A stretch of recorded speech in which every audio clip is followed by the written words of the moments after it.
Welcome to healthy food. இன்றைக்கி என்ன பார்க்கலான்னா, அரிசி மாவு யூஸ் பண்ணி எப்படி புட்டு பண்ணுறதுன்னு சொல்லி பார்க்கலாம். இது ரொம்ப ஈஸி, ஒரு 15 நிமிஷத்தில் இதை பண்ணி முடிச்சிடலாம். இதுக்கு 1 கப்பு அரிசி மாவு எடுத்திருக்கேன்.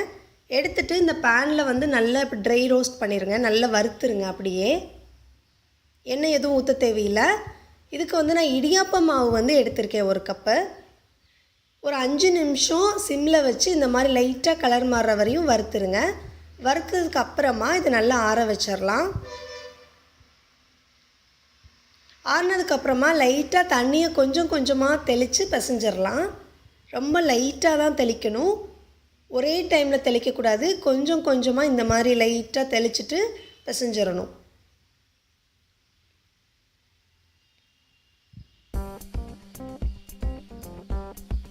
நல்லா பிசைஞ்சதுக்கப்புறமா திருப்பி கொஞ்சமாக தண்ணி விட்டு தெளித்து பிசைஞ்சுக்கணும்.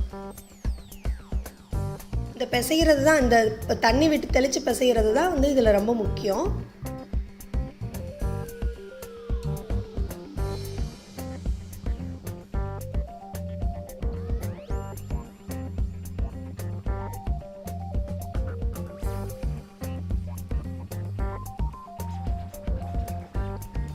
இன்னும் கொஞ்சம் சேர்த்துக்கலாம்.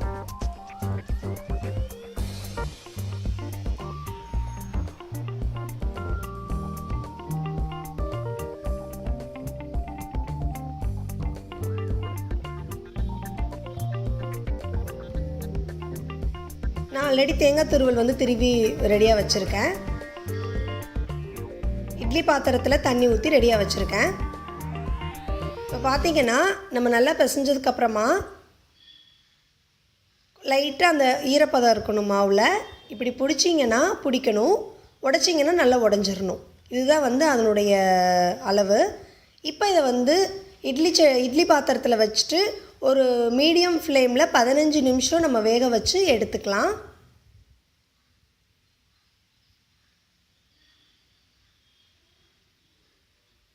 அவ்வளோதாங்க, சூப்பரான புட்டு ரெடி ஆகிடுச்சு. இதில் நான் தேங்காய் துருவல் கலந்துட்டேன். உங்களுக்கு சர்க்கரையோ இல்லை வெல்லமோ எது வேணாலும் நீங்கள் சேர்த்துக்கலாம். கரும்பு சர்க்கரையோ இல்லை ஒயிட் சுகரோ எது வேணாலும் நம்ம சேர்த்துக்கலாம்.